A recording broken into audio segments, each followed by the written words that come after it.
So, good morning, good afternoon, good evening. Salams to everyone. My name is Shruti Bala. On behalf of everyone at InSAF India, International Solidarity for Academic Freedom in India, I warmly welcome you to this webinar, where we are going to discuss with a group of wonderful experts and speakers and authors the recent book ban that has been announced in Kashmir.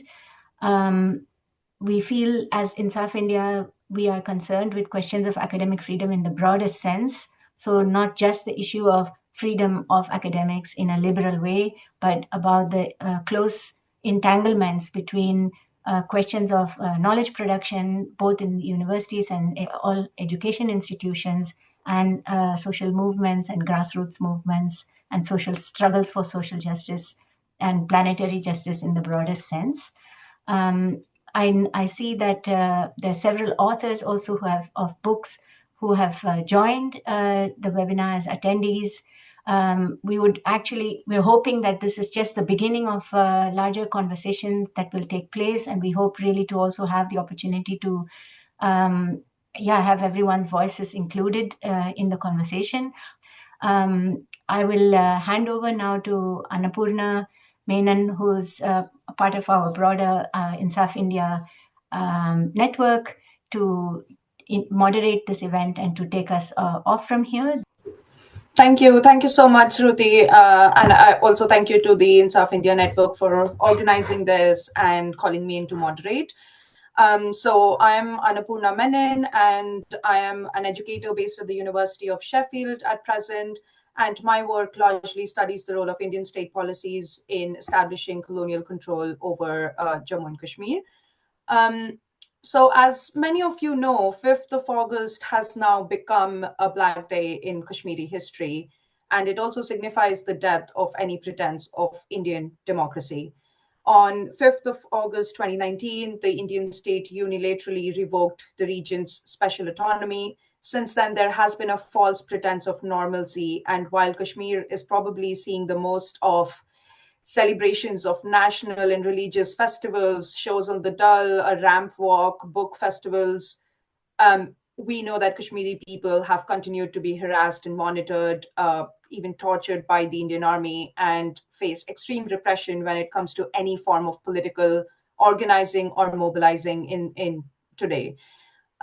In fact, it was during one of these so-called festive occasions, the Chinar Book Festival, that the government issued a notification, again dating on the 5th of August this year, banning 25 books on Kashmir for propagating false narrative and secessionism in J&K. The same notice accuses these scholars of glorifying terrorism and inciting violence against the Indian state. So my previous research has actually looked into how school textbooks within that are used in majority of the schools in India, other Kashmiris, and dehistoricize the region to portray it as an integral part of this Hindu India. And this ban is nothing else but a similar attempt to monopolize complete control, complete narrative control over the region, in addition to the material control. And in this case, only the state can be a legitimate producer of any kind of knowledge on Kashmir, and everything else, including measured critique, is now terrorism or secessionism. However, as was expected, there's going to be opposition against this ban as well. In fact, mere hours after the ban, there was a Google Drive link that has a complete PDF collection of all of the works that were banned, which is being shared on social media. People in India brought some of the books that were actually available there, and similar trend has been observed globally. There were talks and discussions regarding this ban, thus amplifying the voices of those who have been banned. And this webinar is very much an attempt in the same direction. And we recognize that even if they ban these books, this work cannot be caged and ideas cannot be stopped. With this, today we'll be in conversation with some of these authors. I'm so glad to have an excellent set of speakers here and to hear more from them about their work, as well as students who've been impacted by this ban. And we look into what this means for knowledge production in the context of Kashmir, and also academic freedoms more globally. So we'll begin with brief introductions, and I'll call upon the participants to offer reflections on their work and why they think it was banned by the Indian state. As Ruti has said, this session is being recorded, and what we'll do is we'll do a round of introductions and introductory questions. And if you have questions during this period, please put them in the Q&A option so we can pick up audience questions as we go on in the second round itself.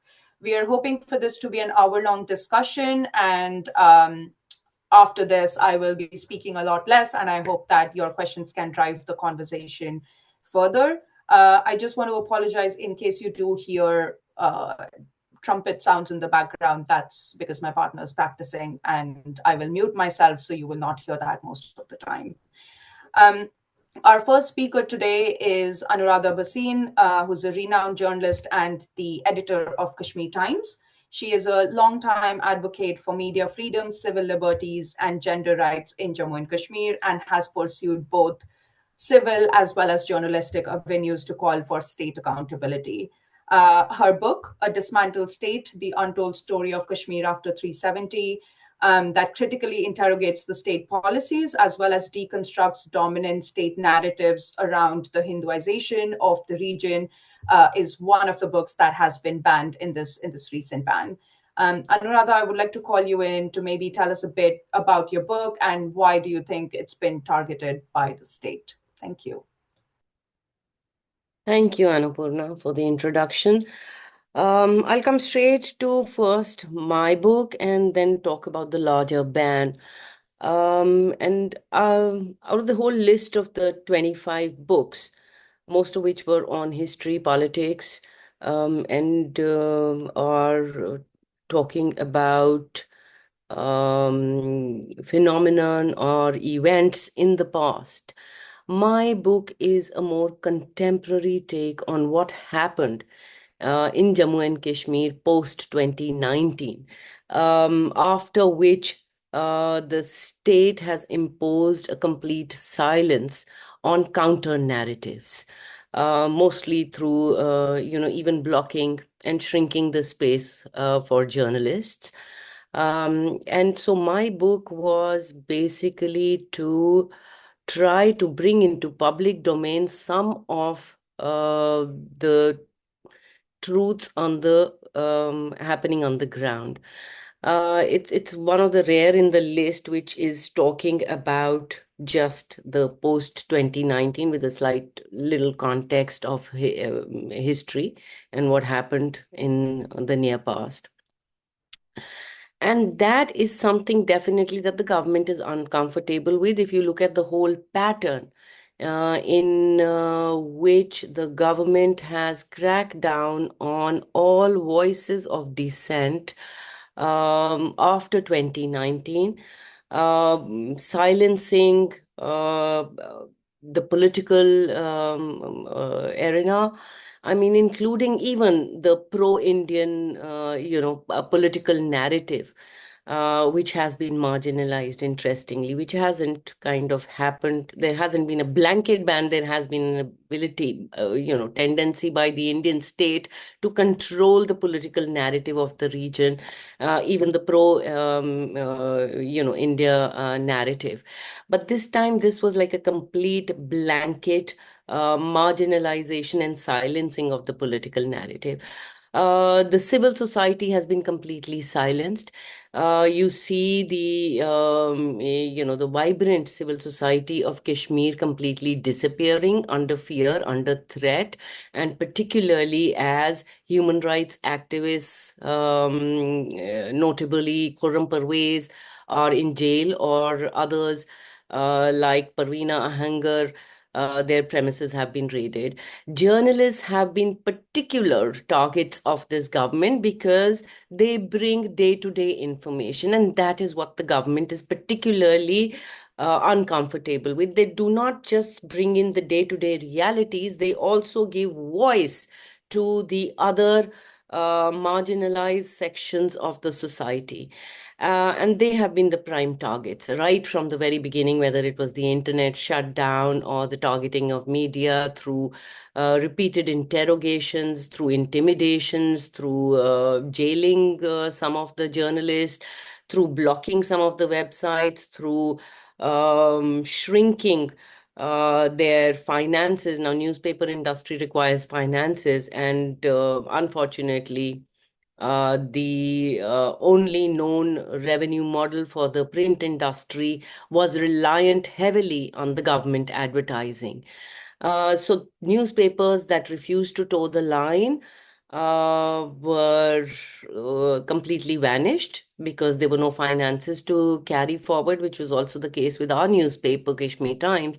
And other, those who agreed to toe the line completely turned themselves into government advertisements and pamphlets.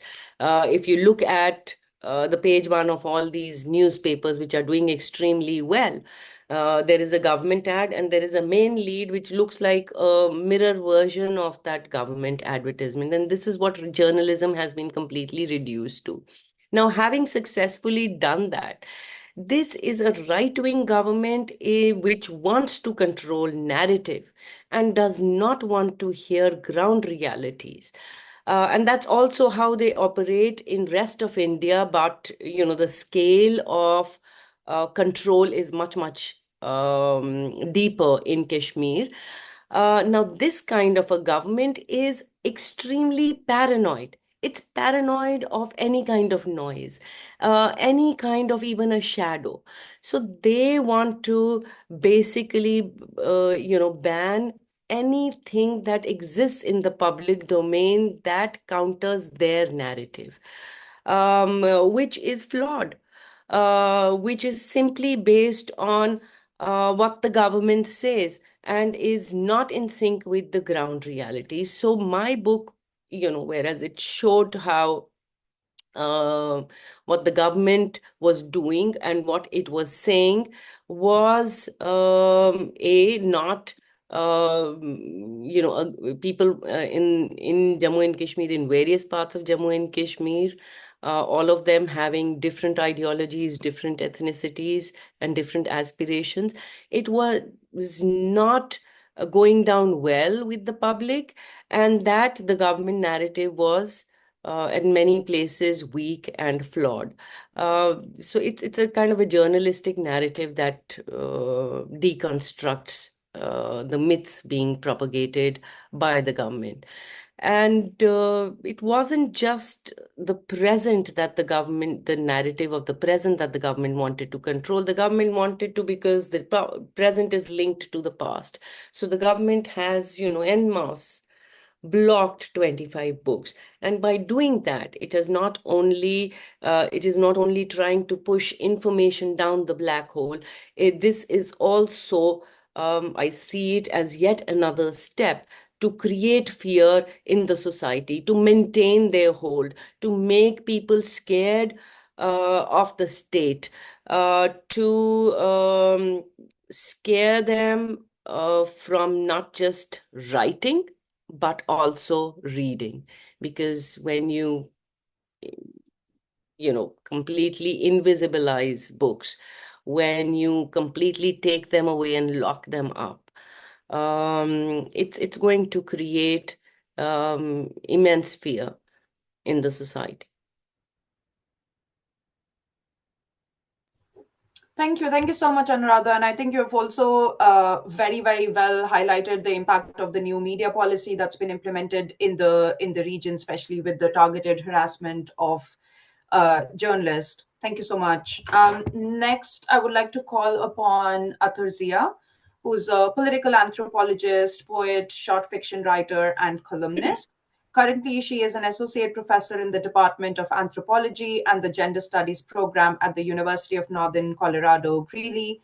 And she's the author of Resisting Disappearances, Military Occupation and Women's Activism in Kashmir, that I'm sure a lot of you would already be familiar with. The book has received numerous accolades, including the 2020 Gloria Anzaldúa Honorable Mention Award. To amongst several. And she's also been featured on the Feminist 2021. So that's a list of 100 women from the Global South working on critical issues. At this point, this ban almost seems like an addition to the accolades the book has, which is being banned by the Indian state. So I would like to call you in here and tell us a bit about the book, and also why do you think it's been banned by the state? Thank you so much, Annapurna.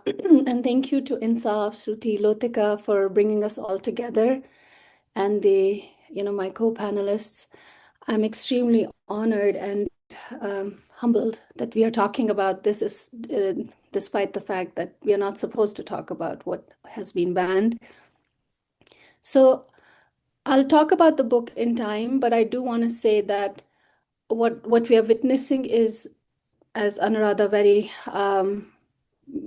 already kind of solidly has illustrated for us, how the counter memory in Kashmir that has been produced in the last 25 years with a momentum, with a vigor, and not just speaking to the region, but speaking to the world.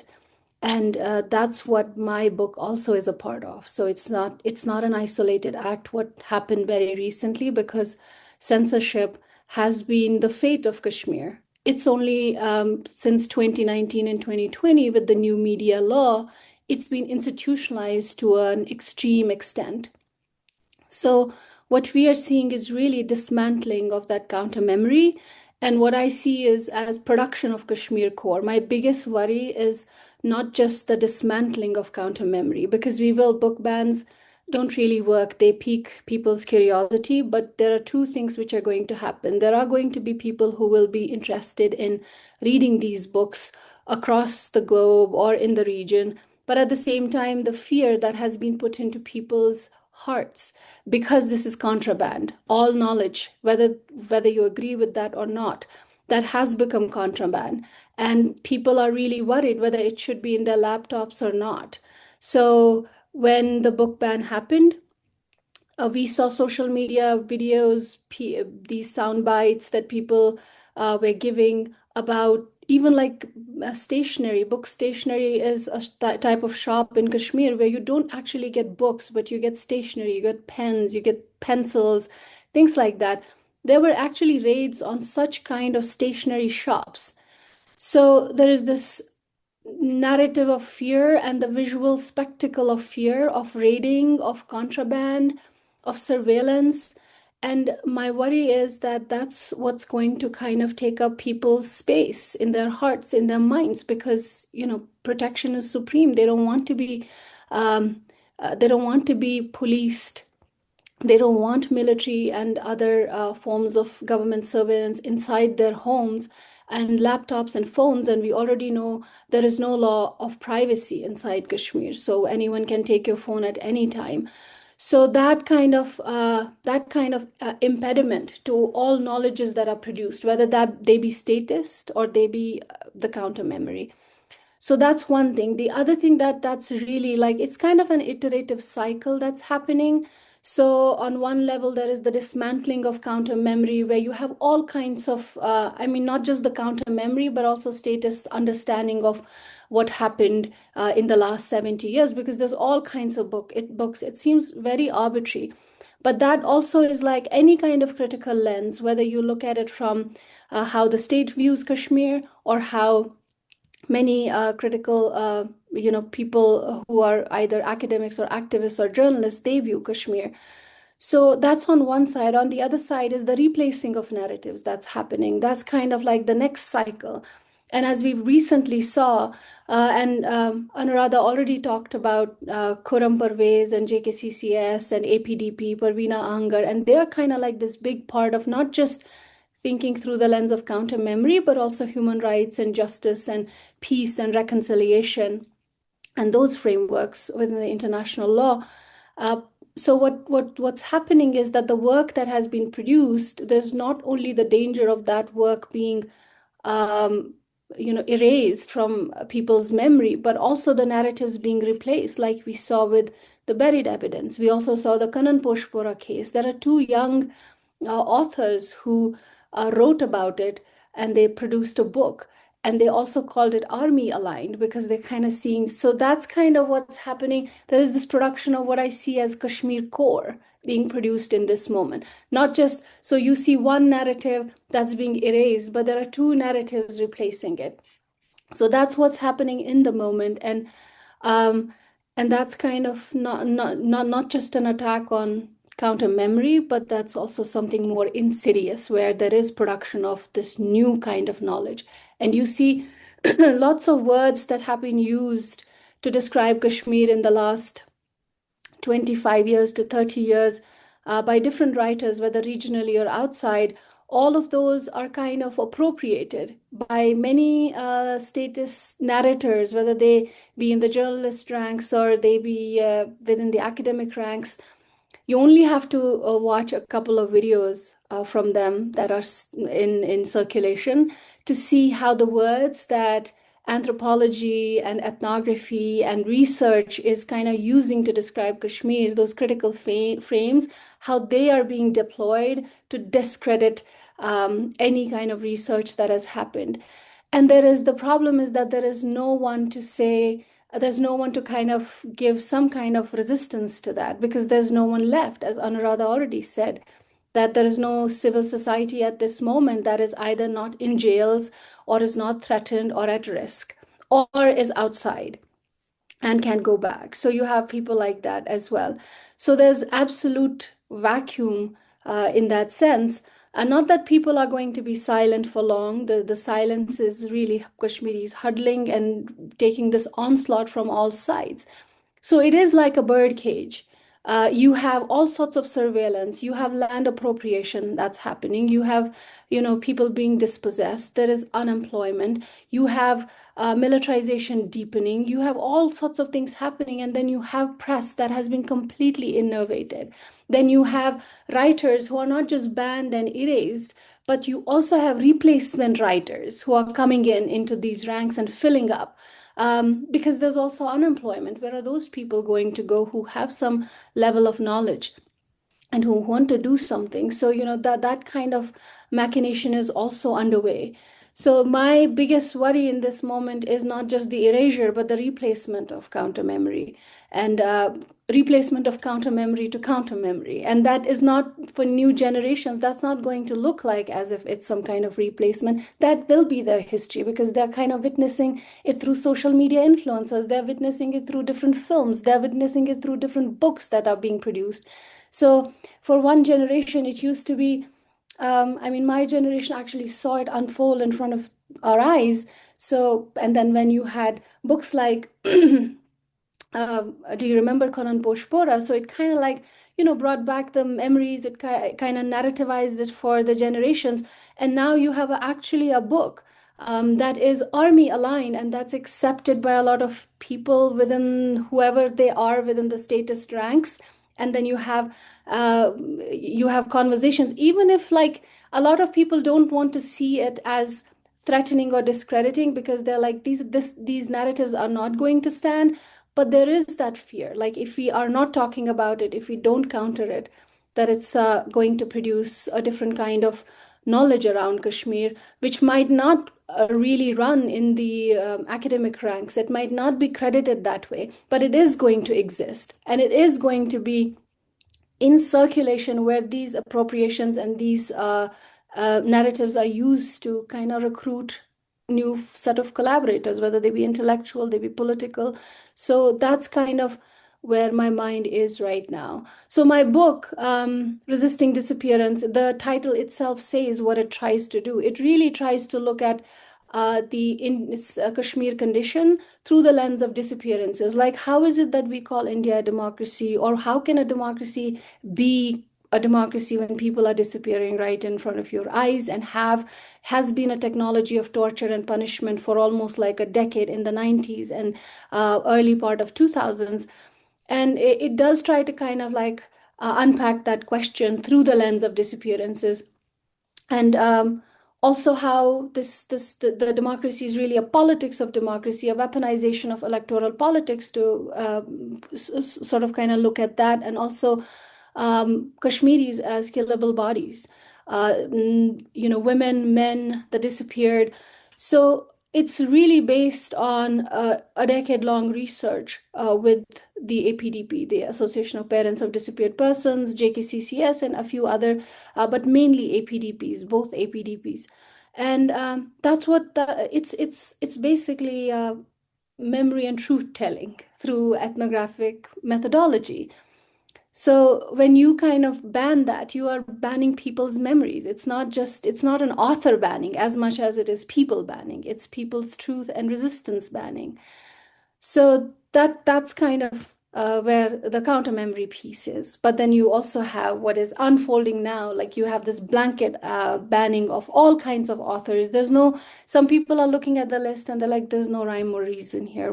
There's like all kinds of authors from Madhudi to Anuradha to me and to other people who are in the list, and Arundhati Roy for that matter, and then Angana Chatterjee's book, and then Mona Bhan's, one of our co-edited volumes.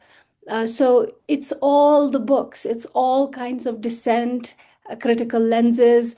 It's like no one has to think about Kashmir because the word dispute is banned. The word, any kind of understanding of Kashmir that does not align with Indian vision of the greater India and Kashmir within it is banned. So that's where I'll stop, and maybe we'll talk more in Q&A. Thank you. Thank you so much, Athar. And I'm so glad that you also brought out this gap that's emerging within academic production, and that is also partially driven by the state in terms of most researchers now do not have access to the region. And if you're affiliated, for example, with a foreign university, again, your access becomes heavily curtailed. So also there is severe clampdown on academic research as well. So we are kind of seeing how these different spheres where knowledge can be produced, journalism, civil society, academia, they're all being actively curtailed. So thank you for breaking that down for us. Our next speaker is Maitri Jagedson, who's an associate professor in the Department of Anthropology at Santa Clara University. She's also a member of the Association for Feminist Anthropology, and they had published a statement in support of Athar Zia as well as other Kashmiri scholars whose works have been targeted in this latest book ban. She herself also is the author of Tea and Solidarity, Tamil Women and Work in Post-War Sri Lanka, and is currently researching land attachment, livelihood, caste relations, and debt among formerly displaced Tamil communities in Sri Lanka's northern province. Maitri, I would like to invite you here and maybe elaborate a bit on the statement that was issued, and also tell us maybe a bit more on how such bans impact academic freedoms globally. Thank you so much, Annapurna, and it's an honor to be here. I'm not working on Kashmir and also not based in India, so it's really, I feel a little bit more of an outsider, but I'd like to bring that perspective, and especially on behalf of the Association for Feminist Anthropology. And I've put the statement in the chat as well. And it's something that, as a colleague of Athar, also an anthropologist, I'm a member of the executive board of AFA. And I was also, been following, obviously, Athar's work as a feminist anthropologist. And, I'm also an author. I think it's important to kind of frame why I'm here is that I'm an author of an ethnography that was published in the same book series that Resisting Disappearances was published in, originally at the University of Washington Press in 2019. That book series is Decolonizing Feminisms, and it's kind of speaking to what Anuradha and Athar spoke about. This book series really publishes books that specifically engage the question of counter narratives to the state, but also power dynamics that, primarily women of color, indigenous, and transnational feminists are working to creating spaces for that. So the books that were published in this series look at theory, activism, policymaking, and other forms of social action. And in doing so, kind of, push the boundaries of frameworks to think about things like Athar is thinking with counter resistance, but also thinking of political resistance and social change. So I wanted to kind of call attention to that, because it's not, as Arthur said, these book bans are happening everywhere, but this series has a long kind of history in feminist anthropology, but also in women's studies, to think about where these things are happening around the world. So the other authors are looking at Brazil, environmental justice in Puerto Rico. I myself am looking at plantation workers in Sri Lanka. In the United States, questions of quarantine around immigration and health outcomes, and also Muslim activists in Malaysia among women. And so it's a broad range, sex work in Kerala, a broad range of the ways we can think about where resistance is being hit most, and for the most vulnerable communities, and who are the people empowered and finding space and finding methodologies to really create that.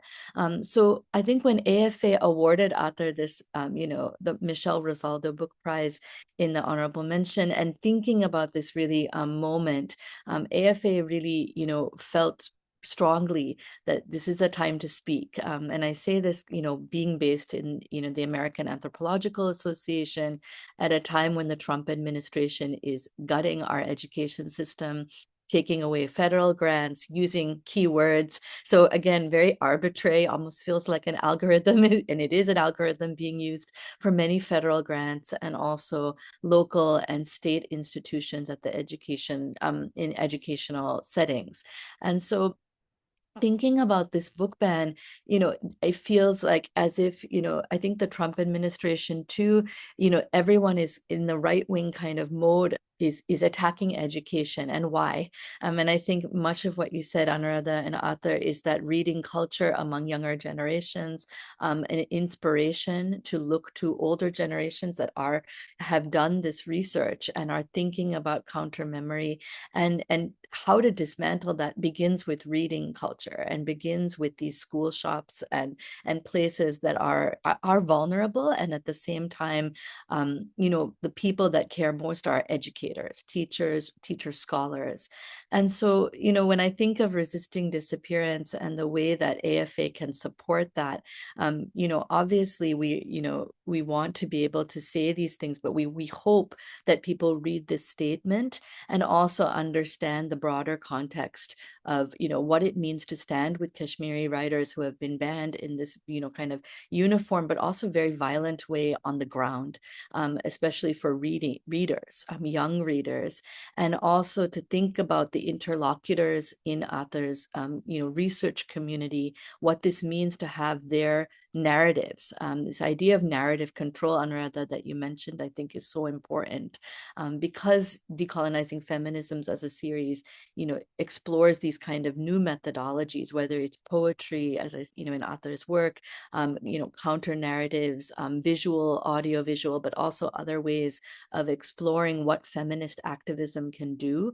I think that's important as well. And so, right now in the United States, there are, about over 16,000 book bans at local, state, and federal levels, and that affects about, I think, something like 4,000 unique titles, something like that. And they're primarily written by women of color and looking at questions of occupation, enslavement, reproductive health, gender and sexuality, immigration, this kind of diversity of humanity and narrative that's being banned by this current administration.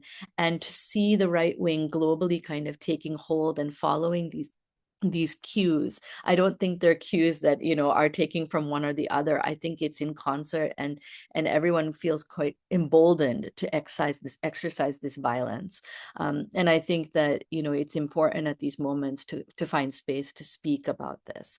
And then on the academic freedom front, academic freedom, I think, has a long history in so many parts of the world, but I think right now it's quite clear that educational institutions are being under this kind of silent blanket of fear. Many educators, I know, Arthur, speaking from your level as well, in the United States, are scared to talk about human rights in the classroom, whether it be Kashmir, whether it be Palestine, whether it be thinking about Sudan, and so forth. So I think the question is how to create solidarity among educators and scholars, but realizing that this attack on these 25 24 books is really an attack of the educational system and institution, but also the people and individuals that are executing this important work, especially doing the production of knowledge. And so in that, I think at AFA, we want to be able to continue this support and reach out, beyond this moment. Book bans come and go, people forget and then kind of get complacent. And I think, in the classroom and also with our young readers, and also as anthropologists with our interlocutors at the center of these narratives, it's important to know that, we are going to continue to fight against these repressive tools of the state. So thank you. Thank you, Maitri. And I think that's incredibly important as well, especially the work of academic associations, also in the light of when a lot of institutions are also not really supporting their academics, their colleagues, or not doing enough to challenge state suppression. We've seen that in the US, we've seen that in the UK, we've seen that in India as well. So I think it's also incredibly important role that your association is playing and contributing to here. Thank you so much for that.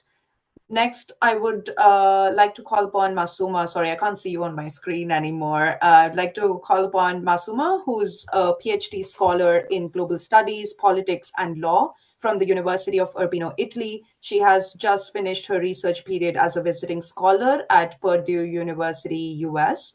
And she's also currently working on memory politics vis-a-vis narratives of women in Kashmir.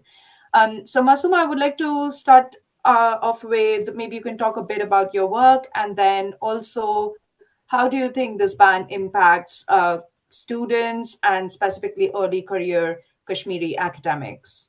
Thank you. Thank you for inviting me, InSAF India, Latika, and Annapurna. Thank you for that introduction. I think I'll first talk about how this ban has impacted early career researchers, and then I'll talk about my book as well, my work. So if you look at the literature that has been banned, and then also look at the official justification of the government that has been elucidated as false narratives, systematically promoting distorted facts and misinformation leading to secessionism and violation of India's integrity and sovereignty. As a researcher, I look at this ban as an attempt hollowing out the history, and also an attempt to silence the memories, the knowledge production, and most importantly, stop them from thinking.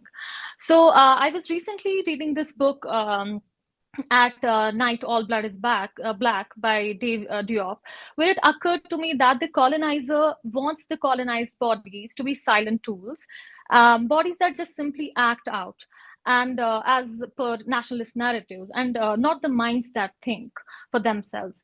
So likewise, at first glance, this book ban may appear to be a matter of controlling a dangerous text. It's far more than that. I look at it as it's reshaping the intellectual environment, reshaping the entire discourse, in which young researchers earlier had the space to think and produce knowledge for themselves. So for students beginning their research journeys, books are not just the reading materials. They are the foundation on which the arguments are built. And these books are silenced because the histories they tell sort of decentralize, destabilize, and also complicate the established narratives. So when these foundations are deliberately weakened, the researchers are denied the chance to develop the kind of depth expected in a serious scholarship. So today, if you look at a Kashmiri student who's trying to work on history or politics, today finds their reading list hollowed out. They may want to engage with the seminal texts like Athar Zia's work, or Hafsa Kanjwal's work, or Anuradha Bhasin's work, but these have been swept into the same pile of forbidden books. So I was reminded of this collapsing distinction when recently a student came to me, and I had this sudden encounter with him, who told me that he was reading one of the books that were sanctioned much before this informed decision that was taken recently, this official ban. He was reading one of the books, and he told me that he found that book in one of the corners of the libraries that said that it was in the sections of Sufism in Kashmir, even though it had no connection with Sufism, right? So there's this I would rather say that I could see his unease. He feared that now the book is officially sanctioned, it would be soon, discarded altogether.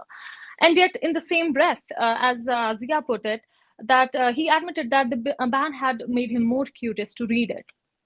As we call it, Streisand effect, that you want to read the banned books more than the regular books. So this anecdote also showed the attempt to also capture the paradox of the idea of ban. I'm sure with this push and pull between, the fear of being censored and the curiosity of reading these texts, a new sort of chapter of intellectual milieu will be formed. Now, by banning the political and religious texts together, the state deliberately makes the boundaries of the permissible texts unclear. There's no clarity in there that what we need to read and what not. For like an early career researcher like me, I have to constantly ask myself now when I'm reading or citing a book, if I can cite this book, will it be too dangerous to cite this text, right? So over time, such questions just don't restrict or limit my research. They reshape my intellectual imagination also. So the safest choice that would be left for me is either to stay silent or maybe just go for, quote unquote, the safe work. Also, as a Kashmiri researchers, we are expected to compete on international level. But when my reading list is hollowed out, and then I'm also expected to compete in international academia, I mean, the critical engagement of these texts is very important for me and for other students of politics as well.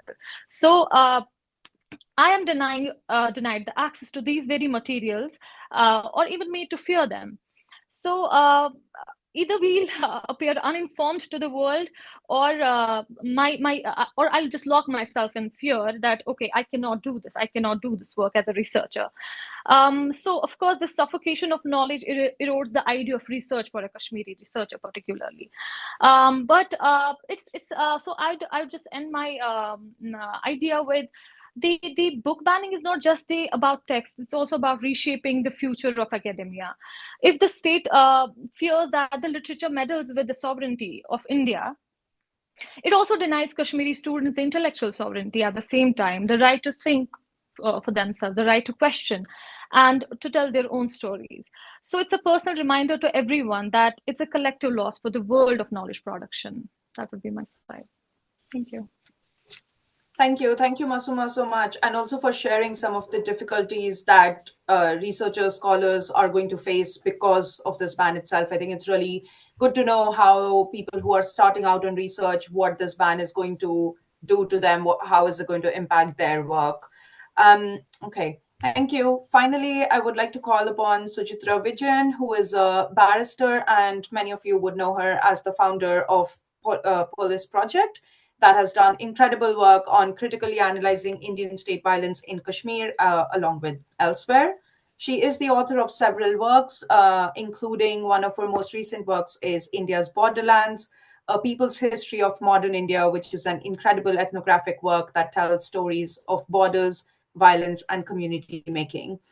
So Chitra, I wanted to invite you in and get your take on, especially as an author as well as a journalist, what does this ban tell you about the state of India's democracy and broader politics? Thank you so much for having me. And I also want to say that I want to thank InSAF, Shruti and Lotika and many others who make conversations like this possible. Because even these spaces for us to have these conversations is now being gutted out. That I think the very fact that all of us are here together having this conversation is absolutely important. So I'm absolutely grateful, not only for this opportunity, but to be in conversation with all of you.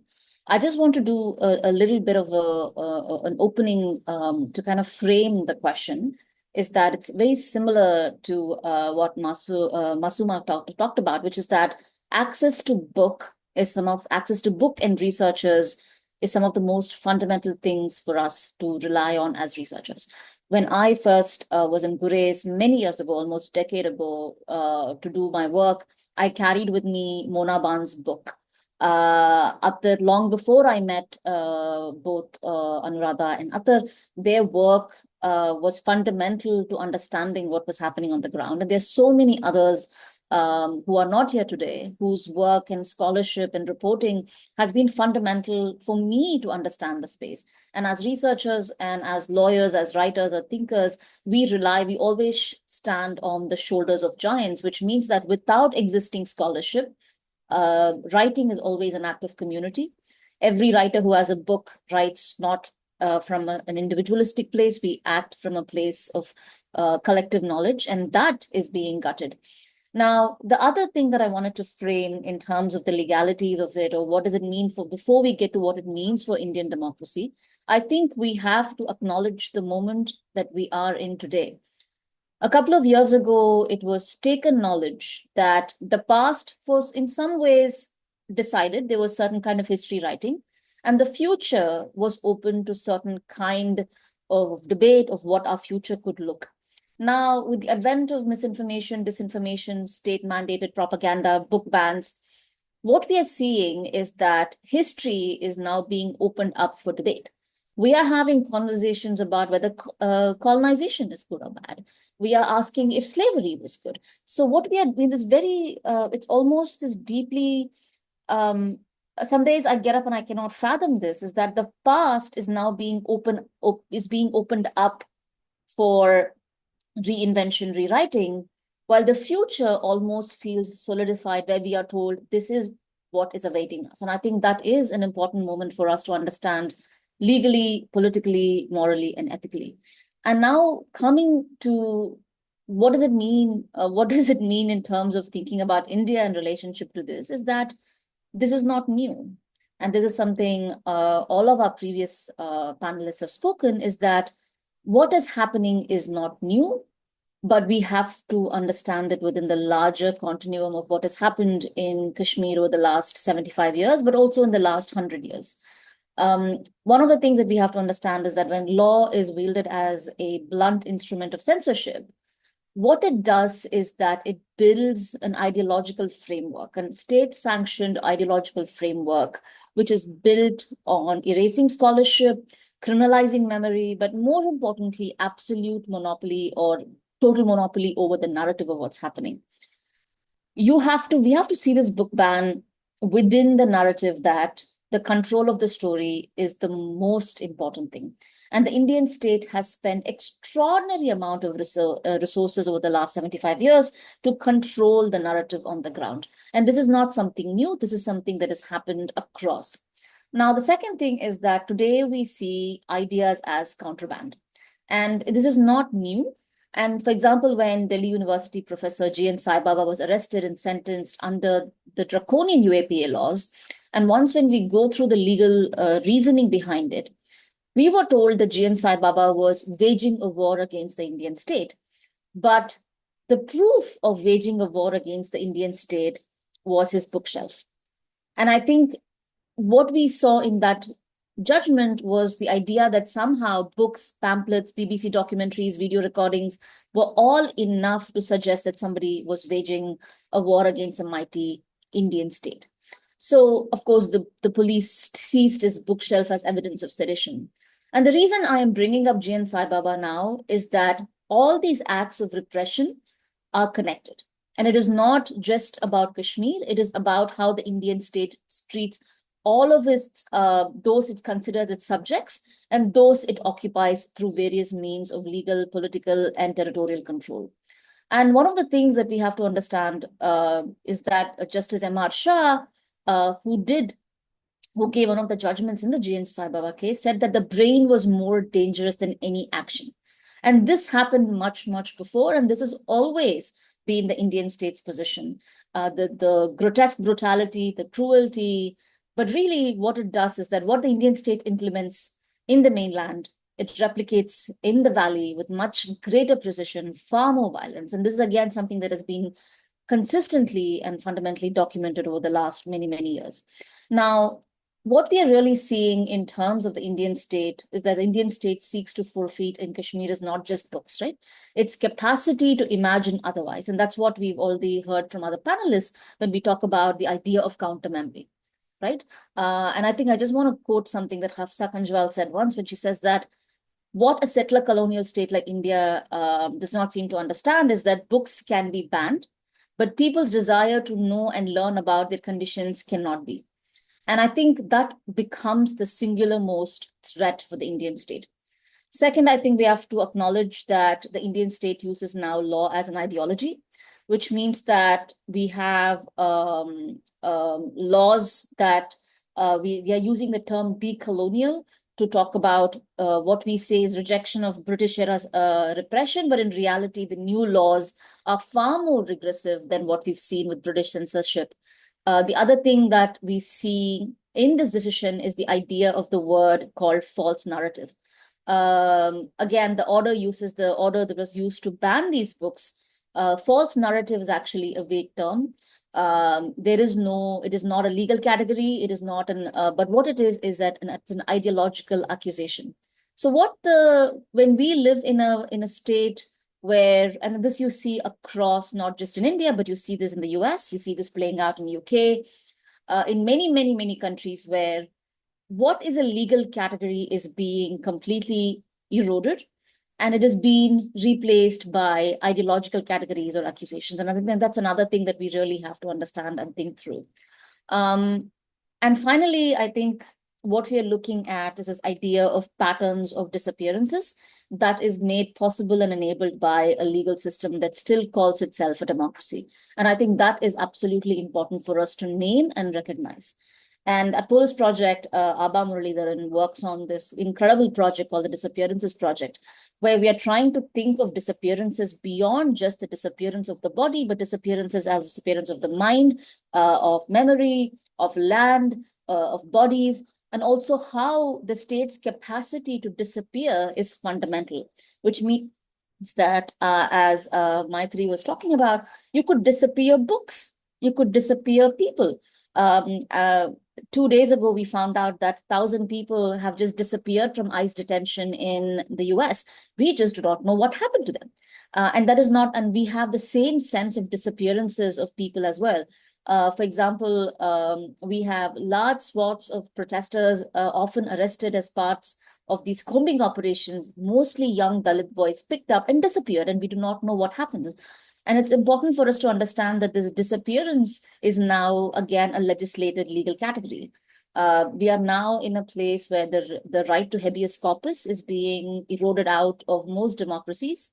And what we are really in this moment is a place where what we have are remnants of what was an incomplete and a flawed democracy. And we are in this moment where we are not able to name where we are. This is not just fascism anymore. This is not authoritarianism anymore. This is not just erosion of democracy anymore. We are confronted with a beast that we have not yet given a name to.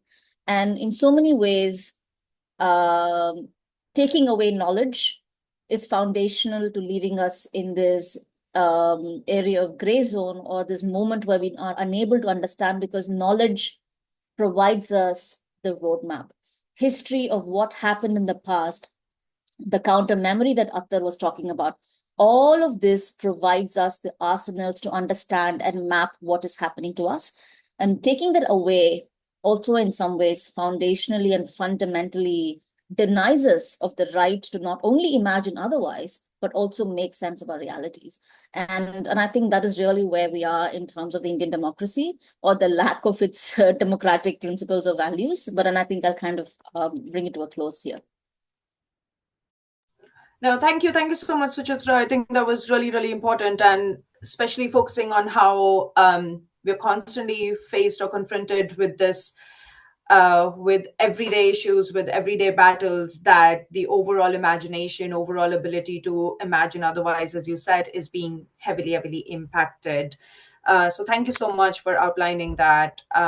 What I'm going to do now is I'm going to open it up to some of the questions that we have gotten, and I would invite our panel members that whatever you do want to answer or address, please feel free to come in.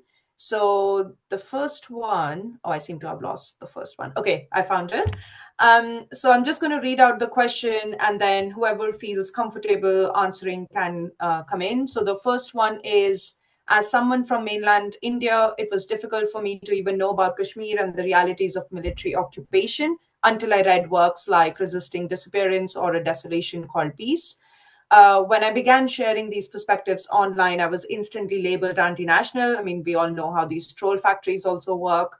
My question is, how do we, as readers and citizens who engage with banned or books which bring reality to us, sustain this act of reading and speaking without fear?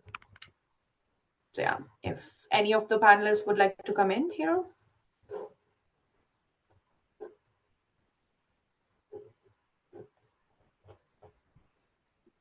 Okay, I mean, I really don't have an answer, and it's a kind of a problem that we're all grappling with, and I may add more to it, so, to make it more, even more complex, even more challenging,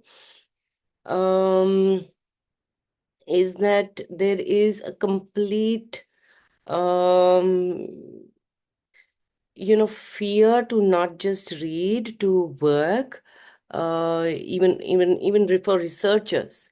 Masuma is probably one of the rare ones who's still working on Kashmir or doing her field work in Kashmir. I mean, very rare people I've seen, hear researchers, scholars talking about how they decided to change the topic of their research from Kashmir to diaspora or other things. And the only people I found interestingly working on Kashmir, as an aside, were researchers uh, based, with roots in Pakistan. And my question to them was, so how do you manage to get to Kashmir mainland? And the interesting thing is that they don't want to work on Pakistan administered Kashmir, which, two researchers I came across, and they said, oh no, that's very difficult. So that gives you an indication of how much fear there is about Kashmir. What I wanted to add is that, there, even if we continue to, in closed groups, continue to share and exchange this knowledge, I'm afraid it becomes an echo chamber. How do we break that? I think that is also a question we need to ask. And I really don't have answers. I'm quite lost there. I just want to add to I'm also lost and grappling, and I'm there with you, Anu. But I'm also interested in this. The jurisdiction of the ban is within Kashmir. It's not outside. So I don't know what it really says to the larger framework of bans and creating these impediments. But it's kind of like creating the silo within Kashmir, the cage around Kashmiris, around the narratives that might be counter, might be statist, might be anything, and are all critical, basically, one way or the other. So I recall that the resisting disappearance was taken off from the Indian website when the ban occurred. And I don't know if by now they have added it back, because there was so much vagueness around what the jurisdiction of ban was. And then it comes to light that it's only inside Kashmir and not outside, because then it will become a bigger thing. And I don't think there is, you can kind of easily do that and bypass different laws. So that also says something about, who can't think and who can't engage with critical thinking. So I think this is a very, as Suchitra and all of us have kind of talked about how it's global, what's happening right now. It's kind of global, and then it's regional, then it's countries. Different countries are banning different narratives, and now you have Kashmir, which is not so unique, but obviously unique in the region and the kind of things that have happened there. So I feel there is something to as I said, it's kind of like an iterative cycle. You dismantle the press, you have already dismantled civil society, you have already dismantled the resistance one way or the other, and now you're dismantling books in some ways, the counter memory, then you're also dismantling any kind of resistance that might occur, and you don't have people inside. And if there are, they're very rare. And I'm still kind of sort of not I'm kind of like rattled by so many things that keep happening every day that you can't really keep track of them. The laws that change, the narratives that are kind of like circulating, and then the kind of production. And I think that's kind of the moment where we are right now, where there is this production of Kashmir core, as I see it, which is narratives aligned to the state, what state wants and says and wants to circulate. And you actually have ranks of people streaming in and pouring in to do that kind of work and propping that up. And I feel like the books are not going to go anywhere. But the people are, the people in the books are not there to defend themselves because they can't do that. They are under so much surveillance, they're under so much repression. So it's not as if, I mean, the books are not isolated to what they're writing about, especially the ones that have been working on Kashmir for the last 10, 15 years, looking at autonomy, looking at 2019, looking at what's been happening human rights wise, but also like military occupation, kind of unpacking it for the rest of the world. So the books are not going anywhere. I'm not saying that it's not a huge thing for a book to be banned, but it also might work in a book's favor. But what's happening with the books and the relationships that they have with people inside Kashmir? I mean, let's look at a simple reader in Kashmir who used to post a picture with, let's say, resisting disappearance or contested, what's Hafsa's book? I forget the name. Or the sovereignties one? No, Hafsa's. Colonizing Kashmir. Colonizing Kashmir, sorry. Thank you for bearing me out. So colonizing Kashmir or resisting occupation, which is the co-edited volume with Mona and Haley, me and Cynthia. So people used to post pictures with that when they would read it, whether that be in India, which probably still happens, or inside Kashmir. Now that's not going to happen anymore, which means that the relationships between books and knowledge is being banned. That's a huge thing. I mean, you might still find it in a Google Drive, which probably people will access.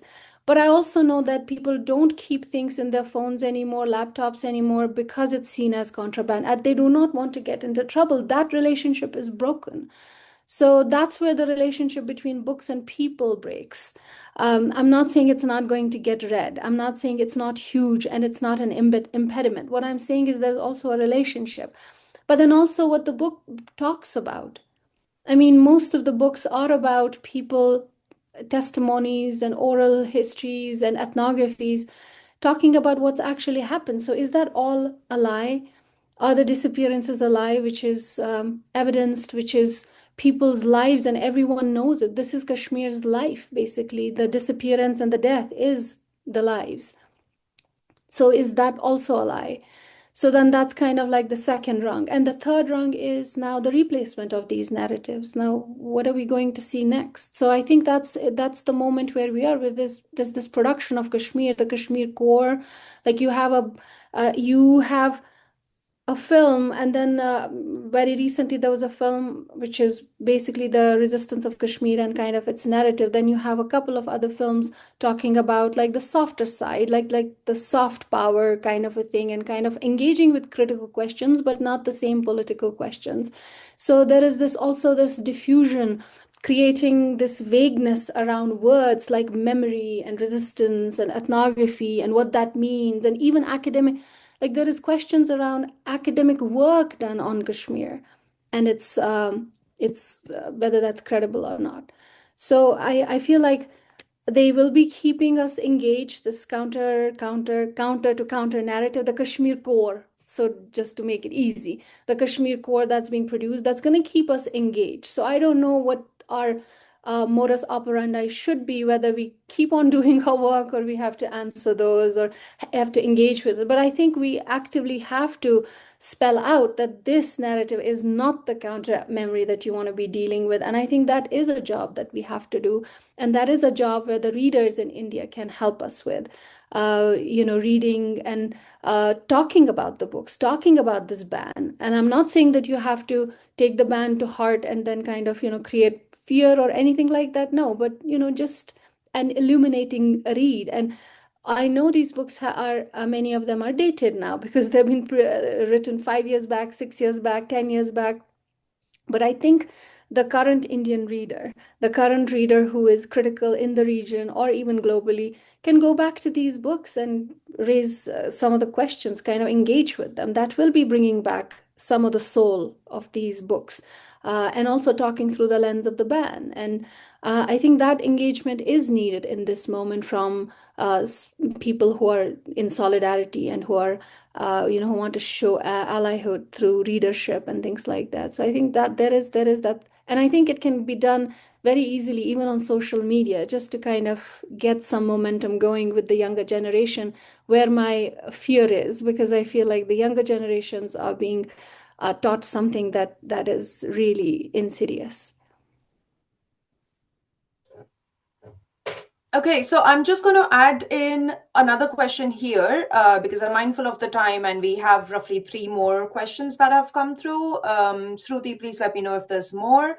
So this question is related to what we've been just discussing. So if the panelists have more thoughts that might be interesting. So the question is, in light of the banning books in Kashmir and elsewhere and the long-standing human rights atrocities, what do the speakers on this panel think about continuing to read or platform feminist writers who remain silent on or do not support Gaza, especially given the parallels with Kashmir, Puerto Rico, Palestine, Congo, and other sites of decolonial resistance? And I think this is kind of interesting when we think about what solidarity means, what solidarity readership means. So if panelists have some thoughts here, yeah, would love to call you in. Yeah, Suchitra, I've seen you have, yeah, please go ahead. I just don't see the value of scholarship that doesn't align with the politics of the present. I will no longer teach or engage with critical work that does not engage with Palestine, about Kashmir, in a way that doesn't make sense of reality for us today. I'm also happy to name, for example, I teach Saadia Hartman quite extensively, and Saadia Hartman's work is something that our students really like. But I also know that Saadia Hartman is in Colombia, where I teach, and at least where I used to teach, and not a word. And now I do not know what that means. I know so many writers who are feminists, who are scholars, but will not speak of Palestine or Gaza or say the bare minimum. I have nothing to learn from you. I can't buy what you're selling anymore.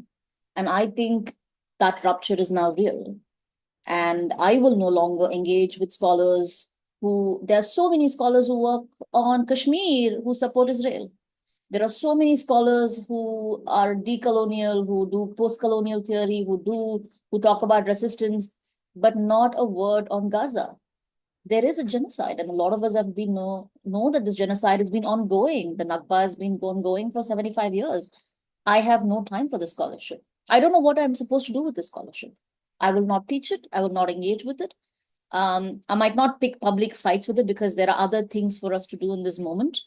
I'm not a big believer of calling out. I believe in calling in and having those conversations, but even calling in is no longer possible.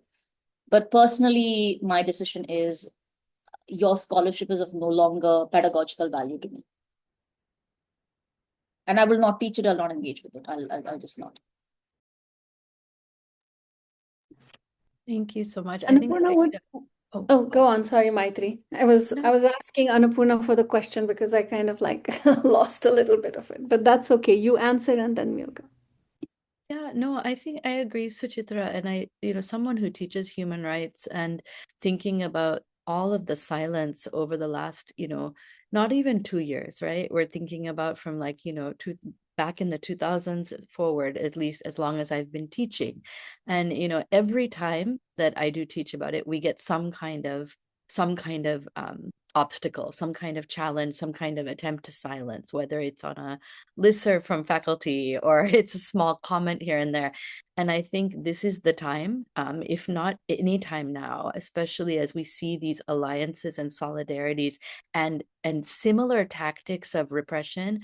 I mean, we're talking about book bans, but we can see literally the systematic destruction of libraries in Gaza, and direct targets on poets, writers, researchers, people who have nothing to do with the state architecture of anything.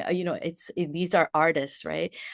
So to not say anything at this point would be a complete it's almost like the trust in scholarship, the production. I think, Massima, what you were talking about was so important. The citational politics of the circulation of writing is so important. Like, who do we cite? Who do we engage? And as writers, we are a body writing, as Susan Lee Foster would say. In that sense, I think about my colleague Maura Finkelstein, an anthropologist as well, who lost her tenured job and speaking as a Jewish queer woman in a college, and I've always been teaching about this, right? And I'm going to share her link, actually, because I think it's important to think about the pedagogies and how do you talk about Palestine in the classroom, and that's really where it begins.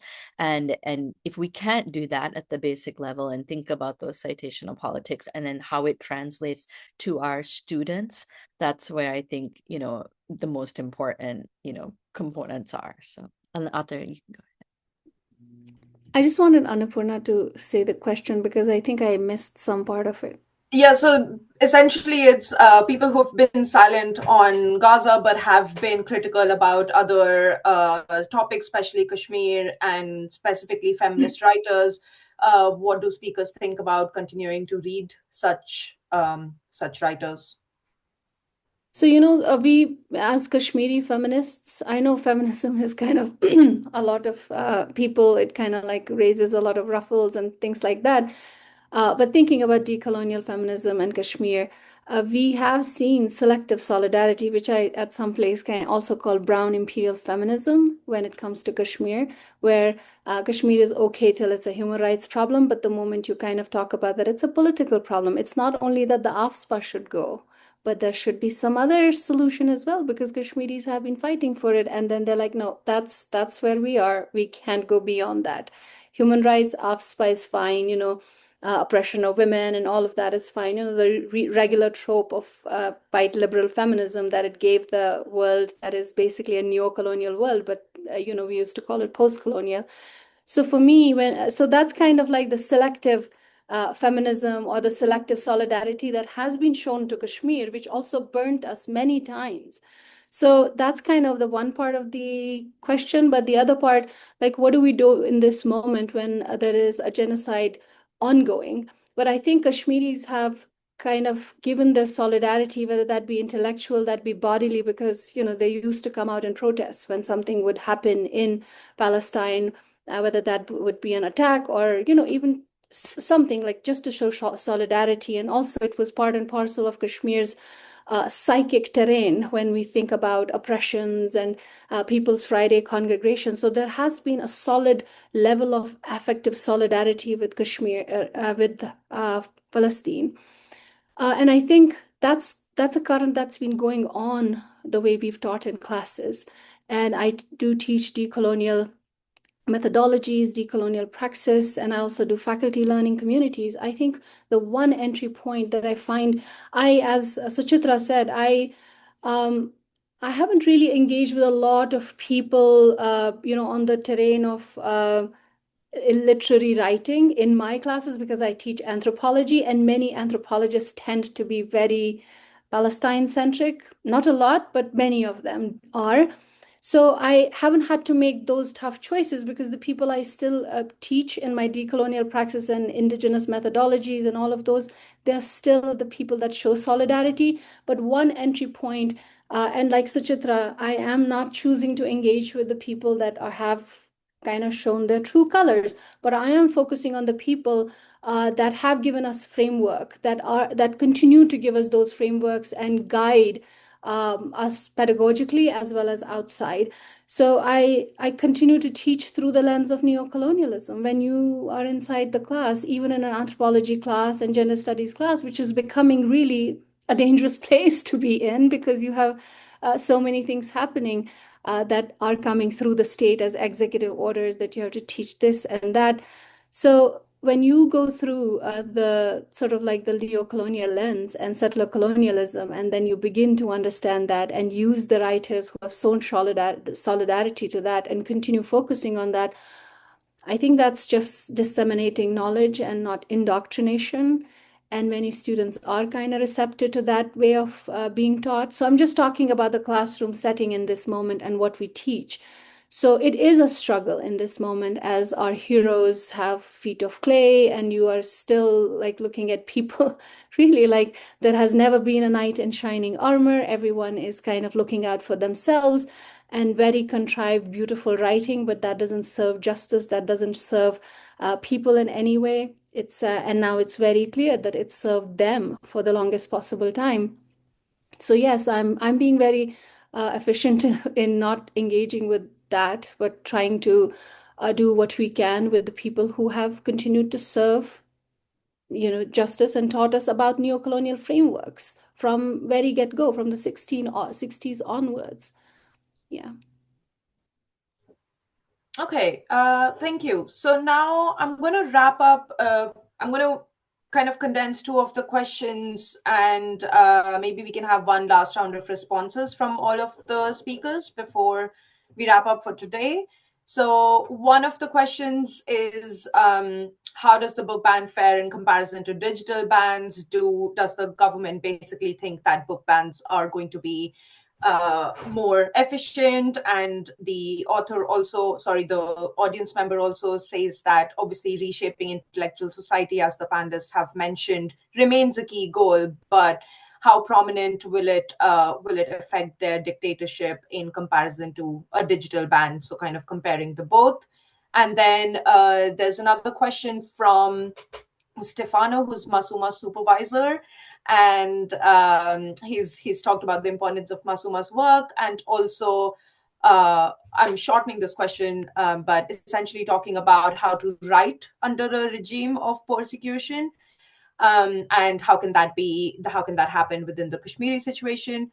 And then there's a final question that is an extension of what we have just been discussing. So it looks at Indian academics who do engage with Gaza, who do engage with Palestine, but are completely silent on Kashmir. And I'm guessing some of the approaches that we have discussed here would be quite similar in the last case as well. But those are roughly the leftover questions we have. So if I can invite all the panel members to maybe have some last final reflections before we can wrap up for today. Thank you.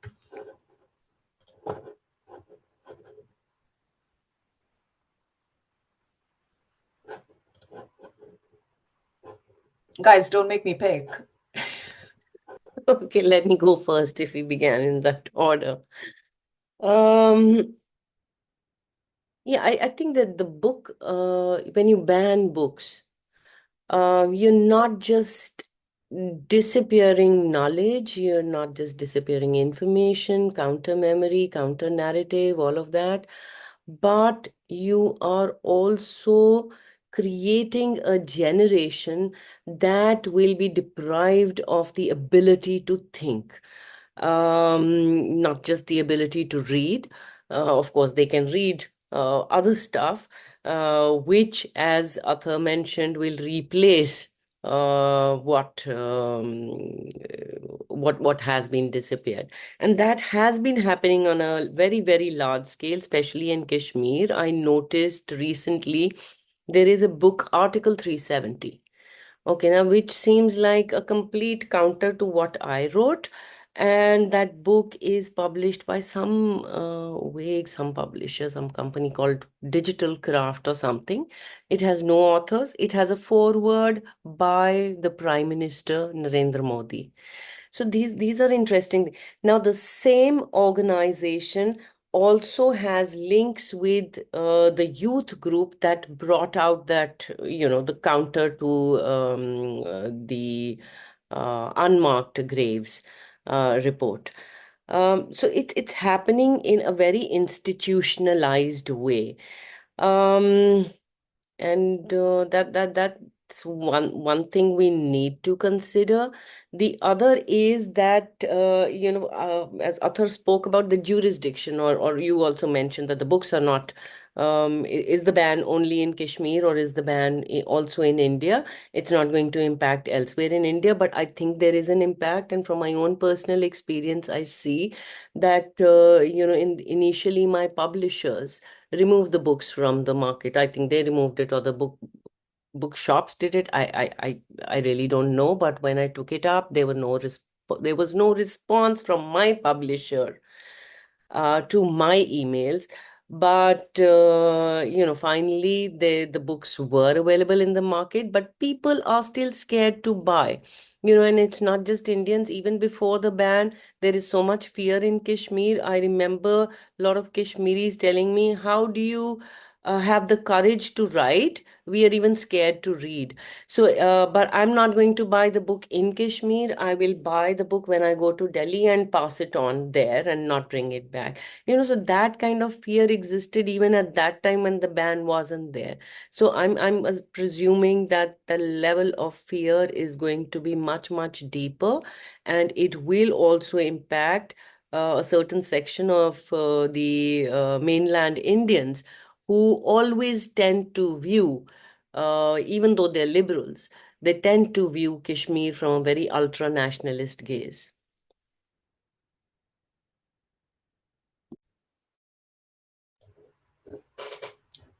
Thank you. Thank you so much, Anuradha. Masuma, can I call you in? Would you like Yeah. to come in? Yeah, great. Yes, it starts with an anecdote. I was here in, I think, 2021, and I went on to find Atharzia's book in one of the famous markets here, but I couldn't find it. So it's much before the ban.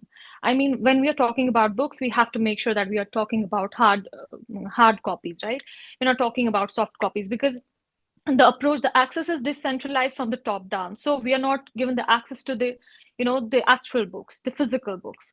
So I made sure that I go and pester the guy like 20 times a month and just ask him to get the book, but he didn't have the answer.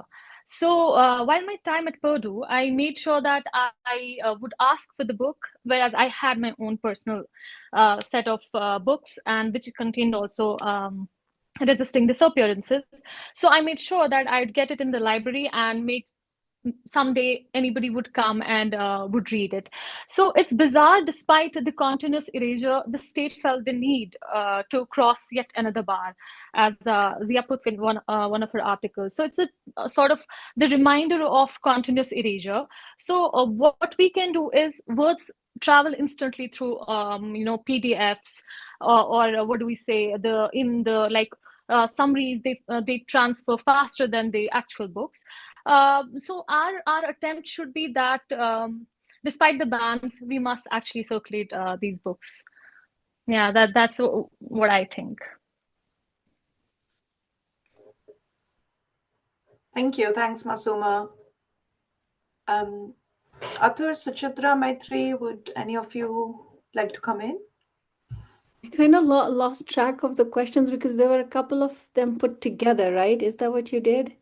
Yes, I just did that for timekeeping aspects. But yeah, I think one was what can organizations like HRC, so Human Rights Council, I'm assuming it is that, do at this particular time, and also more about writing under persecution. How can we continue doing that, and how can we, how can that happen more in the Kashmiri situation as well? Well, I can't answer for all Kashmiris, but what I can say right now is that Kashmiris have been silenced. They're not silent.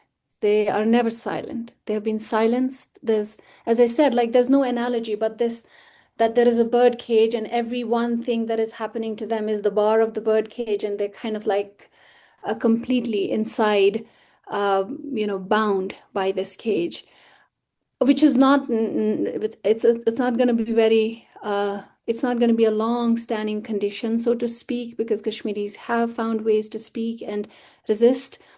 At this time, I don't think I can put burden of producing knowledge on local scholars and kind of demand that they do this, they do that, or journalists, when it's survival that they're fighting for in this moment. And then people who can speak at some level, they are either imprisoned or they are not in the country. So there's like different levels of danger and risks that people have to contend with. So what do we do in this moment as people who have a critical eye, have an interest in Kashmir and situations like Palestine? What do we do in this moment? So we keep on doing, like I always remind myself of this, it's not an anecdote, but it's something of an anecdote where a person saw a line and was like, how do I make the line smaller?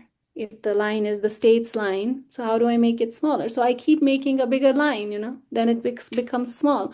So I think the knowledge, the people here, the solidarity that we have, the kind of knowledges that people are creating across the globe, also on the region and on Kashmir, I think that's where the solidarity lies. And it might not be, I don't think it is the moment, because there's such an onslaught happening inside Kashmir at this time. And I think unemployment and poverty are also the invisible drivers of so many state machinations that are able to even succeed, which would not have succeeded, let's say, 5 years back, because they have completely dismantled how the region existed. And I know that there's also that is also now different kind of class being created, where money is accumulating in one part of the society in a different manner, which we had not seen before. So that's also happening. So I think we have to keep a critical eye on that for all of us who have taken that mantle. We have to keep writing on it. I don't think we have to pay attention to detractors, but then we also, every now and then, like this conversation we're having, we have to answer some of the things that seem reactionary. I know we're all being very proactive. It's not like the ban happened and we were like, oh, don't ban my book, don't do this, because this is a larger perspective. It's not about our authorship. It's not about my book or Anu's book or anyone's. It's about knowledge production on Kashmir that is critical. That is not only descent to state, but also looking at different hierarchies of power that have been put in place that sometimes don't even look like occupation. It looks like democracy. So, sort of like unpacking that. So I think that's what we have to keep on doing at this time. We have to create community at different levels here in the United States. We have to create this academic community so that the leftover freedoms are not taken. And then looking regionally, the kind of solidarities we still have, which do see Kashmir as a political dispute and not just as a human rights issue. I think those are the places where we want to spend our time and energies with. I mean, the books are going to travel. I'm not really worried about the books, but what the books carry. The people they carry, the hearts they carry, the souls they carry, the disappearances they carry. My biggest worry in the last 5 years has been disappearance of Kashmiri writing. And I've written about it. We've actually kind of put it into academic works as well, into mainstream works as well, that there is a disappearance of Kashmiri writing. I run Kashmir Lit. It's a 17-year-old webzine. And people want to take out their poems as well. And I narrativize that. I've dedicated a deleted page, like deletions, because it's kind of trickled down now because there's hardly anything to delete anymore.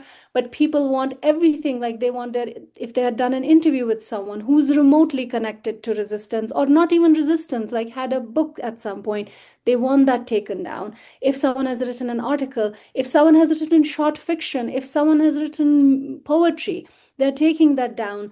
And I have dedicated one page called deletions. Because I can't put an empty page for every deletion I make. And sometimes I ask them, I say, can I archive this just for posterity's sake, because I can bring it back when time is okay? They're like, no, we don't want. And then Kashmir Lit was hacked for 3 months when I didn't know where the website is. So the disappearance of Kashmiri writing is a big deal that's been happening for the last 5 years. And when I say Kashmiri writing, I mean not the Kashmir Corps, but the counter memory that Kashmiris had, and archives are disappearing, and people are also themselves disappearing their stuff because they don't want it to be there. So there's like so many levels of disappearances, and this book ban is kind of like the another tip of the iceberg. But then bigger thing is what is coming now, which is really like you have a book on Article 370, you have a counter book on Article 370 that is totally vague. You have a book on disappearances, then you have a book on disappearances, which is completely enervating what this is saying. Then you have buried evidence, now you have another. So that's kind of the chaos that's going to be replacing. And then how do we sift that? And I think more than this problem, we have to kind of begin contending with that. Yeah, thank you. Thanks, Athar. Suchitra, would you like to come in? I can see that you've unmuted. Yeah, it's a I mean, it's a continuation of what Athar was saying, is that what Athar faced with her website is what we face with our writers from Kashmir too. But I think we are seeing two things. I think at Polis, we regularly receive pitches. We now have increasingly want to mentor young writers, make sure that they have a body of work. And what I am noticing across, this is just not an India predicament, we just no longer have writers who are willing to be critical of anything. Forget critical of the Trump administration, critical of the Indian state. I today have writers who will not say a single critical thing about a well-reviewed book. Say you have a good book, and the book, the review is a generous review, but a book is never perfect. And we would go back to our writers and say, hey, this book is great, and I think it's a wonderful, beautiful, generous review. But can we also look at the criticality of it? What is this book missing? Our writers just freeze up. They just, but Suchitra, we don't want to do this. And you realize that the reason you don't want to do that is because we are living in this economy where everything works on networks. Nobody wants to criticize even a book that, again, I'm not talking about takedowns. I'm talking about a book that is generously reviewed should have criticality. We don't have criticality. Today we have, so even before we go to writing under persecution, today I will have someone, for instance, let me take this. For instance, we have two big authors from India who have books. We have Arundhati Roy's book, and we have Kiran Desai's book that's going to come out, which has already been Booker shortlisted. Today, I will not find a single young author willing to engage these both books on the criticality and merit.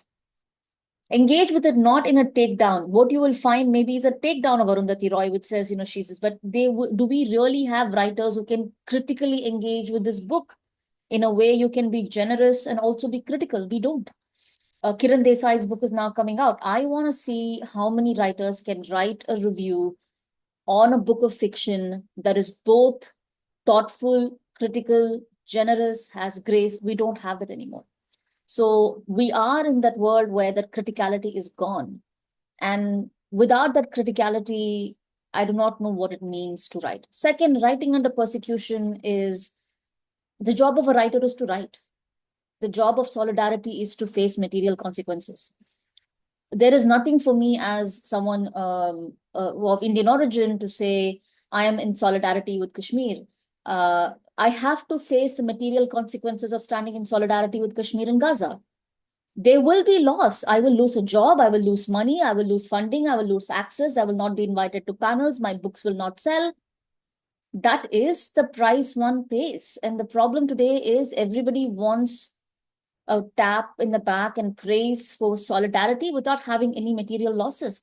And I think those are all functions of a deeply ruptured community and society where we cannot have conversations with each other without those conversations becoming, becoming difficult or becoming places where we can learn from. So long before we go to writing under persecution, I am like, what does it even mean for us to write and be honest with ourselves as writers? And I think that's where we are. I don't have solutions for it. But again, if only writers had solutions, the world would be a better place. But I think that is where we are. And that for me is very disturbing. Yeah, thanks, Suchitra, for that. Maitri, would you like to come in, say a few words? Yeah. I'll keep it brief, but I'm thinking about what Suchitra, what you were saying, and I think it's important, in the Association for Feminist Anthropology, these kinds of things will come up again, and so we can issue a statement. But yes, I was grateful that we have the people on the board and to listen to this and to care.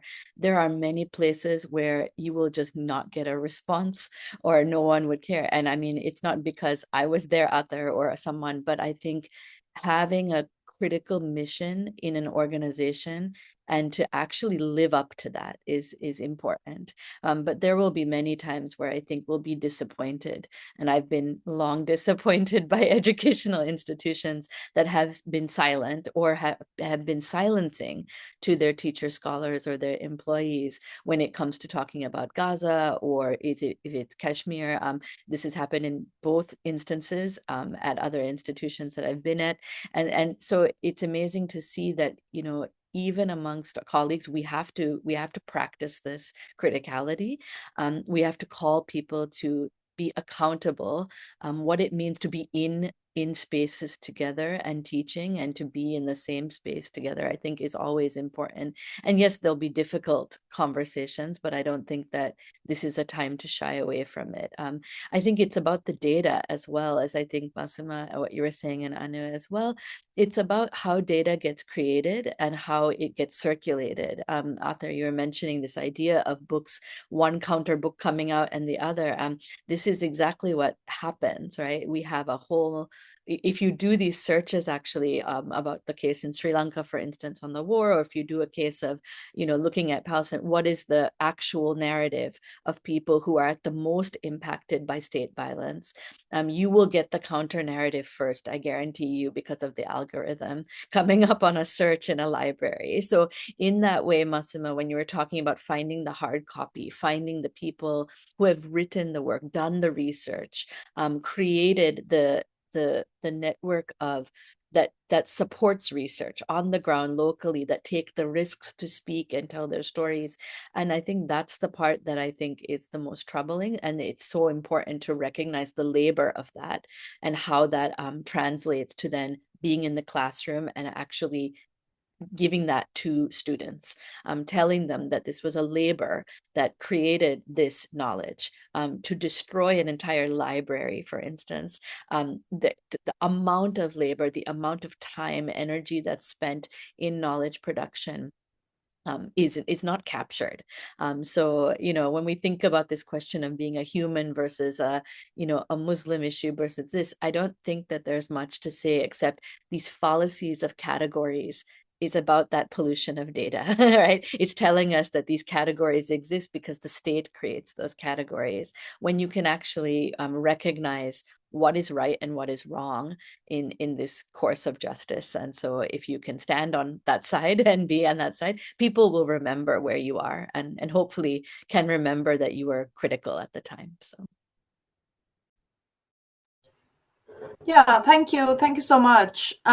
We do have a comment from Gautam Navlakha about, how the genocide in Gaza is a red line, but also obviously this circle of red lines can lead to isolating ourselves and the potential impact that can have. And I think as scholars, that is something, again, that is highly in tension with. And it has become one of those lines where we're like, okay, some people are not going to be cited, some people are not going to be taught in our classrooms. But then obviously, what does that mean for, if people don't know about these people, then they're also not going to know the issues with some of these people. So these are all questions that we are going to be grappling with for quite some time. And I also think this is but a start of a really important conversation, and hopefully at InSAF we can continue doing this more often. So I would just like to thank all of the panelists for taking our time, for being here, and for contributing to such an important discussion, and also to all of the audience members. I can see some have dropped out, but that's completely fine, for participating and asking your questions as well. I will hand over back to Shruti now, and hopefully I will see you all at another time. Thank you. Yeah, thanks everybody for joining. There's so much more to be done and spoken about. I realize that we have absolutely need to continue the conversation. Lotika, would you like to say anything? I just want to say thank you very much, and I hope that we will be able to meet in more pleasant circumstances as well. The meetings that we're making here, let's hope we will see better times together, and where we can display all the books and enjoy and read them together. So thank you very much.